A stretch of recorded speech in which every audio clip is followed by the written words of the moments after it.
ఓం శ్రీ గురుభ్యో నమ. హరి ఓం. అస్మద్గురుభ్యో నమ. హరి ఓం. శ్రీ వెంకటరమణ గోవింద గోవింద. అనాథరక్షకావధ బాంధవ గోవింద గోవింద. రమారమణ గోవింద గోవింద. హిట్ టీవీ ప్రేక్షకులకందరికీ కూడా వైశాఖ మాసంలో ప్రథమంగా వస్తున్నటువంటి అక్షయ తృతీయ శుభాకాంక్షలు. వైశాఖ మాసంలో అక్షయ తృతీయ ఎంతో ఎంతో ప్రధానమైనటువంటిది, ఎంతో ఎంతో విశేషమైనటువంటిది. ఏ రోజు చేసినటువంటి ఏ చిన్న పనైనా సరే, భగవంతుడి యొక్క ఆరాధన అయినా సరే, భగవన్నామ పారాయణమైనా సరే, అక్షయ తృతీయ రోజున చేస్తే కనుక అనంతం, అంటే లెక్క అంటూ అస్సలు కూడా ఉండదు. అక్షయమే నిలిచి ఉంటుంది. అంటే దానికి లెక్క అంటూ ఉండదు. ఇక తరతరాలుగా ఇక ముందు తరాల వారికి కూడా ఈ ఫలితం ఖచ్చితంగా దక్కుతుంది. మరి అక్షయ తృతీయ రోజున ఏ భగవంతుడి యొక్క ఆరాధన చెయ్యాలి అంటే కనుక, నిజంగా చెప్పాలంటే వైశాఖ మాసం అంతా కూడా లక్ష్మీనారాయణ యొక్క ఆరాధన చెయ్యాలి. అలాగే అక్షయ తృతీయ రోజున కూడా లక్ష్మీనారాయణ యొక్క ఆరాధనే చేయాలి. ఉదాహరణ లేపండి, స్నాన సంకల్పాలన్నీ కూడా పూర్తి చేసుకొని, ఇల్లు వాకిలంతా కూడా శుభ్రం చేసుకొని మీ దేవతాగృహానికి విచ్చేసి చక్కగా దీపారాధన, శ్రీ మహావిష్ణు అంశ కలిగినటువంటి ఏ భగవంతుడి యొక్క ఆరాధన అయినా సరే చేయవచ్చు. ఈ రోజున శ్రీ మహావిష్ణువు యొక్క అంశ కలిగిన, అవతారం కలిగినటువంటి ఏ భగవంతుడి యొక్క ఆరాధన అయినా చేయవచ్చు. ఈరోజు విష్ణుమూర్తి ఆరాధన చేయాలి. మా ఇంట్లో విష్ణుమూర్తుల వారి యొక్క విగ్రహం లేదు, చిత్రపటం లేదు, రాముల వారు ఉందనుకోండి, చక్కగా ఆరాధించవచ్చు. లక్ష్మీ నరసింహస్వామి వారు ఉన్నారనుకోండి, చక్కగా ఆరాధించవచ్చు. అలాగే శ్రీకృష్ణుడు ఉన్నా సరే, అలాగే ఇతర దేవతలు ఎవరున్నా సరే ఈ రోజున ఆరాధించవచ్చు. ఖచ్చితంగా ఫలితం దక్కుతుంది. అలాగే సింహాచలంలో ఉన్నటువంటి సింహాద్రి అప్పన్న యొక్క నామస్మరణ చేసినా కూడా ఎంతో ఎంతో విశేషమైనటువంటి ఫలితాలు మనకు ఖచ్చితంగా దక్కుతాయి. ఈ రోజున శ్రీచందనం ధారణ నుదుట ఎంతో ఎంతో విశేషమైనటువంటి ఫలితాలను కలిగిస్తుంది. మీ దేవతా గృహానికి వచ్చారు, స్వామివారి చిత్రపటం ఏదున్నా సరే చక్కగా తుడిచి గంధము కుంకుమలతో అలంకారం చేయాలి. సుగంధభరిత సువాసన కలిగినటువంటి పుష్పాలతో స్వామివారికి మాలను చేసి స్వామివారికి అర్పించాలి. అలాగే తులసీ దళాలతో స్వామివారిని చక్కగా మాల చేసి ఆ మాలతో స్వామివారి చిత్రపటాన్ని అలంకరించాలి. ఆ తర్వాత దీపారాధన చేసిన తర్వాత దీపానికి ఖచ్చితంగా గంధము, పసుపు, కుంకుమ, అక్షతలు, కొన్ని పుష్పాలు దీపానికి సమర్పించి నమస్కారం చేసుకోవాలి. మనసులో ఓం నమో భగవతే వాసుదేవాయ, ఓం నమో భగవతే వాసుదేవాయ అని అష్టాక్షర మంత్రాన్ని జపించాలి. ఆ తర్వాత ఆచమనం అంటే మీకు తెలిసిందే. మనం ఏ పూజ ప్రారంభం చేసినా ఏం చేసినా కూడా ఫస్ట్ కొన్ని నీళ్లు పోసుకొని వదిలిపెట్టి హస్తోపృక్షాలి. ఆ తర్వాత ఓం కేశవాయ స్వహ, ఓం నారాయణాయ స్వహ, ఓం మాధవాయ స్వహ, ఇలా నీళ్లు తాగిన తర్వాత మళ్ళీ ఒక్కసారి కొన్ని నీళ్లు పోసుకొని వదిలిపెడతాము. ఓం గోవిందాయ నమః. తర్వాత కేశవనామాలన్నీ కూడా తెలిసినాయి. అక్షతలు అయితే మనం ఉత్తిష్టంత భూత విషాజ అనే మంత్రాన్ని చదువుతూ అక్షతలు వాసన చేసి మనం వెనక్కి పడేస్తాం కదా. అక్షతలు ఈ రోజున ఎటువంటి అక్షతలు ఉండాలంటే ఖచ్చితంగా మంచి అక్షతలే ఉండాలి. ఒక్క అక్షతలు కూడా ఇరిగిపోయినటువంటి ఉండదు. కొన్ని అక్షతలు మనం నిత్యం వాడుతున్నప్పుడు కొన్ని ఇరిగిపోతుంటాయి. నిత్యం చేసేటువంటి పూజలు అక్షతలు కొన్ని, అంటే చేయి తాకి మన గోరు తాకి బియ్యం రాసుకొని కూడా తీసుకునేటప్పుడు కొన్ని ఇరిగిపోయి ఉంటాయి. కానీ ఈ రోజున మాత్రము అక్షతలు ఖచ్చితంగా మంచివే ఉండాలి. అయితే ఇక్కడ కూడా కొందరు సందేహాన్ని వెలుబుచ్చుతారు. అక్షతలలో పసుపు కలపాలా, కుంకుమ కలపాలా అని. అక్షతలలో పసుపు కలిపినా మంచిదే, కుంకుమ కలిపినా కూడా మంచిదే. కానీ ప్రత్యేకంగా చెప్పాలంటే పసుపు కలపడం ఎంతో ఎంతో ఉచితం. అక్షతలు ఖచ్చితంగా మంచివే ఉండాలి. ఇరిగిపోయినటువంటి అక్షతలు అస్సలు కూడా వినియోగించరాదు ఈ రోజున. అది భిన్నమైనటువంటి అక్షరాలు అస్సలు పనికిరావు. వాసన చూసి వెనకబడిస్తాం. పడేసిన తర్వాత ప్రాణాయామం చేస్తాం. ప్రాణాయామం ఓం భూ, మీకు తెలిసిందే ప్రాణాయామం కదా. ప్రాణాయామం చేసిన తర్వాత సంకల్పం చెప్పుకోవాలి మనసులో. చితి వారము నక్షత్రం ఈ రోజున మనకు తెలిసిందే క్రోధనామ సంవత్సరం ఉత్తరాయణం, వసంత ఋతు, వైశాఖ మాసం, తృతీయ తిథి. తదియ అన్నా కూడా తృతీయ అన్నా కూడా ఒకటే. తృతీయ తిథి అక్షయ తృతీయ తిథి మహాపర్వ దివసే అని చెప్పుకొని మీ గోత్రనామాలు. తర్వాత గోత్రం చెప్పుకున్న తర్వాత ఇంట్లో పెద్దవారు ఎవరుంటారో వారి పేర్లు ఖచ్చితంగా మొదటగా చెప్పుకోవాలి.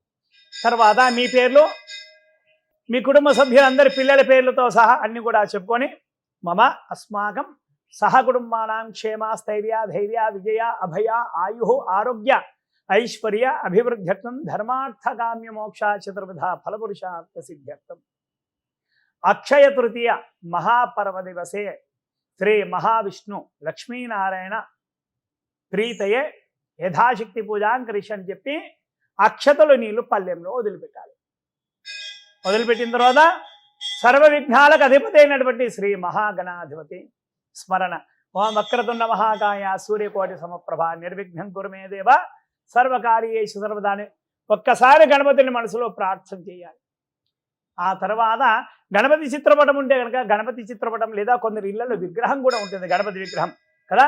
ఆ గణపతి విగ్రహం ఉంటే కనుక గణపతి విగ్రహానికి యథాశక్తి అక్షతలు, గంధము, పసుపు, కుంకుమలతో పూజించి, పుష్పాలతో కూడా పూజించి, ఆయనకు కూడా ధూపం అగరత్తులు వెలిగించి, ఆయనకి యథాశక్తి బెల్లం నైవేద్యంగా సమర్పించి, ఆయనకు కూడా తాంబూలం కూడా సమర్పించి హారతి ఇవ్వండి. సమయం ఉంటే కనుక హారతిచ్చి హారతిని చక్కగా మొక్కి స్వామివారి యొక్క అనుజ్ఞ తీసుకోండి. సర్వవిఘ్నాలకు అధిపతి మహాగణపతి. ఆ తర్వాత శ్రీ మహావిష్ణువుల వారి యొక్క లక్ష్మీనారాయణుల యొక్క పూజ. మనం ఎప్పుడు పూజ చేసినా కూడా ఖచ్చితంగా లక్ష్మీ నారాయణులు ఇద్దరిని కూడా పూజించాలి. అలా పూజిస్తేనే ఫలితం అనేది ఖచ్చితంగా మనకు దక్కుతుంది అనమాట. అయ్యవారిని వదిలిపెట్టి అమ్మవారిని పూజించొద్దు, అమ్మవారిని వదిలిపెట్టి అయ్యవారిని పూజించొద్దు కదా. ఇది శాస్త్రము పద్ధతి కూడా. అలా చక్కగా అక్షతలు తీసుకొని స్వామివారి యొక్క ధ్యాన శ్లోకాలు ఎన్నో ఉన్నాయి. మహావిష్ణువుల వారి యొక్క శాంతాకారం భుజగశయనం పద్మనాభం సురేశం అనే శ్లోకాన్ని ధ్యాన మంత్రంగా చక్కగా చదివి, చిత్రపటం ఉంటే కదా చిత్రపటం దగ్గర అక్షతలు వేసి మరి చక్కగా మొక్కండి. మొక్కిన తర్వాత యథాశక్తి పూజ, గంధము. ఇంకా దానికంటే ముందు మీ దగ్గర చాలా మంది దగ్గర కూడా విగ్రహాలు ఉంటాయి. కొందరి దగ్గర లక్ష్మీ అమ్మవారి యొక్క విగ్రహం కూడా ఉంటుంది, అలాగే నారాయణ యొక్క విగ్రహం కూడా ఉంటుంది. స్వామివారి యొక్క విగ్రహాన్ని ఒక పాత్రలో పెట్టుకొని పంచామృతాలతో పాలు, పెరుగు, నెయ్యి, తేనె, పంచదార, అలాగే కొబ్బరి నీళ్ళతో అభిషేకం చేసి తర్వాత కూడా మళ్ళీ పురుషుద్ధత స్నానం చేసి చేపిచ్చేసి విగ్రహానికి చక్కగా తుడిచి, ఆ విగ్రహానికి ఏ విధంగా అంటే ఆ విగ్రహం మొత్తం కూడా గంధంతో అలంకారం చేయాలి. ఆ విగ్రహానికి మొత్తం కూడా గంధం పూయాలి. ఇవాళ చందనం ఎంతో విశేషం. సింహాద్రి అప్పన్న వారికి గంధంతో అలంకారం, చందనంతో అలంకారం ఏ విధంగా చేస్తారో మనం ఇంట్లో కూడా ఏ విగ్రహాన్ని, విష్ణుమూర్తి అంశ కలిగినటువంటి ఏ విగ్రహాన్ని అయినా సరే మొత్తం గంధం అంతా పోయాలి.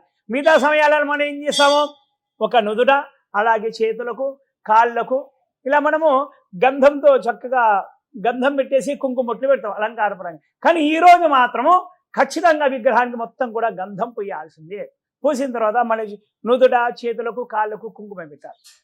పెట్టిన తర్వాత స్వామివారికి అత్యంత ప్రీతిపాత్రమైనటువంటి తులసీ దళాలతో ఖచ్చితంగా అర్చన చేయాలి. అలాగే తామర పుష్పాలు ఉంటే కనుక తామర పుష్పాలతో స్వామివారిని యథాశక్తి అర్చించాలి. అలాగే నానావిధ సుగంధభరిత సువాసన కలిగినటువంటి పుష్పాలతో స్వామివారిని అర్చించాలి. తర్వాత ధూపం, దీపం, నైవేద్యం. చాలా మంది కూడా అడుగుతుంటారు, ఈ రోజున మహావిష్ణువుని వారికి, అమ్మవారికి ఏ నైవేద్యం పెట్టాలి, ఏ నైవేద్యం పెడితే అత్యంత అనుగ్రహం లభిస్తుంది శీఘ్రంగా అని అంటాం. భగవంతుడికి ఈ రోజున ప్రత్యేకమైనటువంటి నైవేద్యం ఏమిటంటే కనుక వడపప్పు, పానకం, ఇది ఖచ్చితంగా పెట్టాలి. అలాగే ఇంకా ప్రత్యేకమైనటువంటి నైవేద్యం ఏమిటంటే పాలల్లో బియ్యాన్ని ఉడికించి బెల్లం కలిపి లేదా పంచదార కలిపి నైవేద్యంగా సమర్పించాలి. ఆ పాలు ఏ విధంగా అంటే మనం గృహప్రవేశాలు చేసినప్పుడు మనం పాలు పొంగిస్తాం. పాలు పొంగిచ్చిన తర్వాత ఆ పాలల్లో బియ్యం వేసి మనం పరవాన్నం వండుతాం కదా. అచ్చం ఆవు పాలల్లో ఎక్కడ కూడా ఒక చుక్క కూడా నీళ్లు కలపం కదా. ఈరోజు కూడా అదేవిధంగా స్వామివారికి నివేదన చేసి ఆ నివేదన ఖచ్చితంగా అందరికీ పంచాలి. మనం కొద్దిగంత మనం ఇంటిల్లిపాది కూడా మనం తీసుకోవాలన్నమాట. తీసుకున్న తర్వాత స్వామివారి యొక్క సంపూర్ణ అనుగ్రహం మనకు లభిస్తుంది, ఖచ్చితంగా లభిస్తుంది. ఈ రోజున ఏ ప్రసాదం అయితే మనం పంచుతామో అది అక్షయమై నిలుస్తుంది. అన్నదానం మేరు పర్వతం అంత సమానమై ఉంటుంది అన్నమాట. అన్నదానం మీరు కొద్దిగా ప్రసాదాన్ని పంచినా చాలు, మీకు వచ్చేటువంటి ఫలితం అక్షయం అవుతుంది. అలాగే మీకు సమీపంలో ఉన్నటువంటి ఏదైనా దేవాలయానికి వెళ్ళి మహావిష్ణువుల వారికి యథాశక్తి కైంకర్యాలు అంటే అర్చన, తులసి దళాలతో అర్చన కానీ, పుష్పాలతో, తామర పుష్పాలతో, అలాగే బిల్వదళాలతో అర్చన చేస్తే ఎంతో ఎంతో విశేషమైనటువంటి ఫలితం ఖచ్చితంగా మీకు దక్కుతుంది. అలాగే భక్తులారా, ఈ వైశాఖ మాసం వచ్చిందంటే చాలు ఎండలు భగభగ మండుతుంటాయి.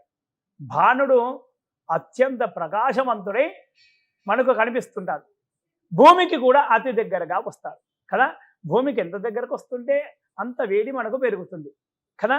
మరి ఈ వైశాఖ మాసంలో అత్యంత పుణ్య ఫలితాలు మనకు కలగాలంటే ఏమి చెయ్యాలి?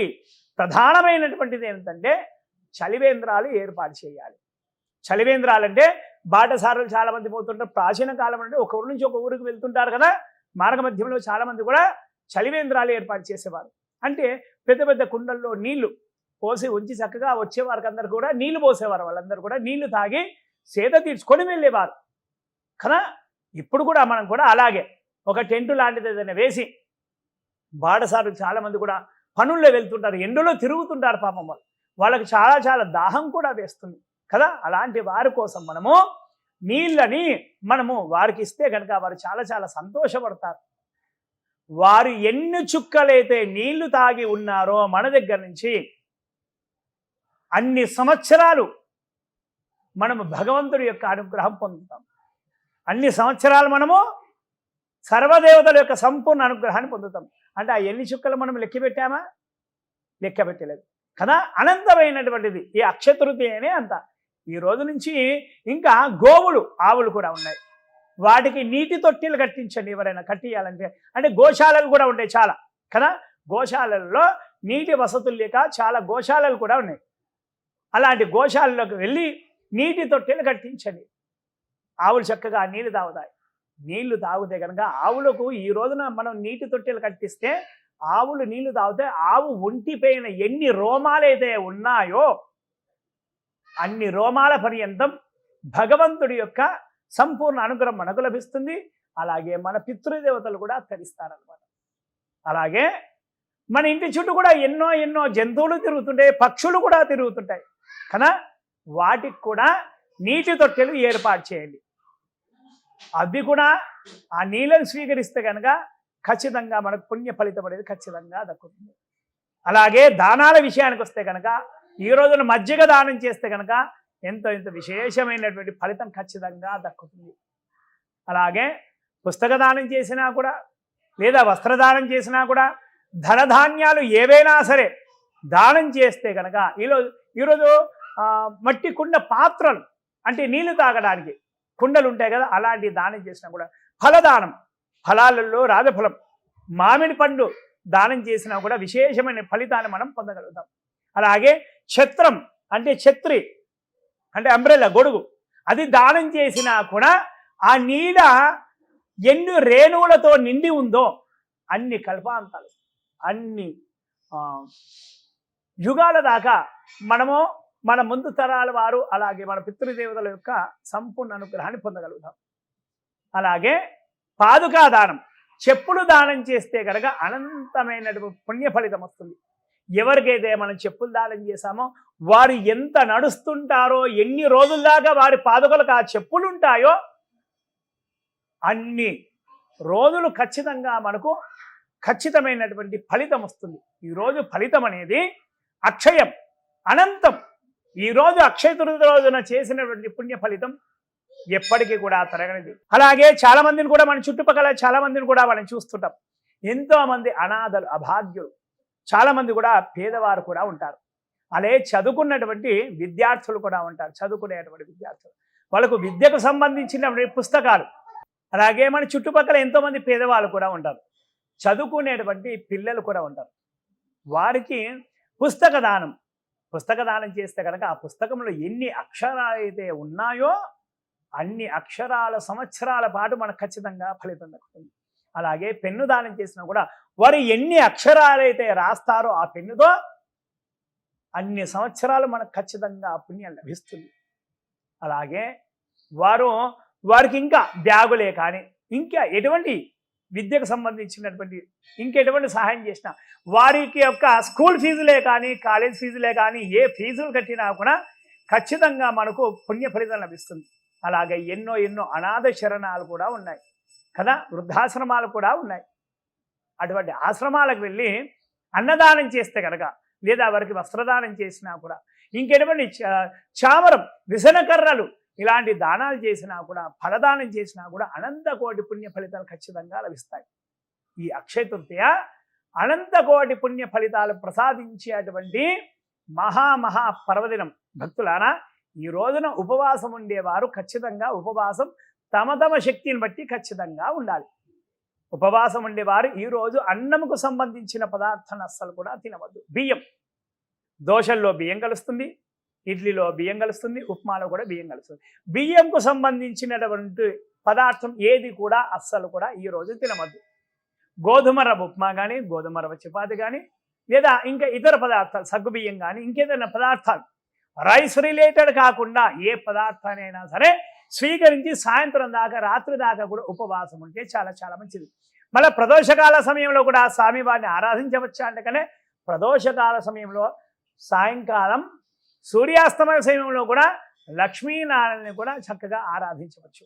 ఆ వేళ స్వామివారిని ఆరాధించి గోవులు కనిపిస్తే కనుక గోవులకు మనం ఏమైనా గ్రాసాన్ని కానీ ఏదైనా పదార్థాన్ని కూడా సమర్పిస్తే కనుక లక్ష్మీనారాయణకు అత్యంత ప్రీతి పాత్రులు ఖచ్చితంగా మీరు అవుతారు. శ్రీ వెంకటరమణ గోవింద గోవింద, అనాథరక్షక బాంధవ గోవింద గోవింద, రమారమణ గోవింద గోవింద.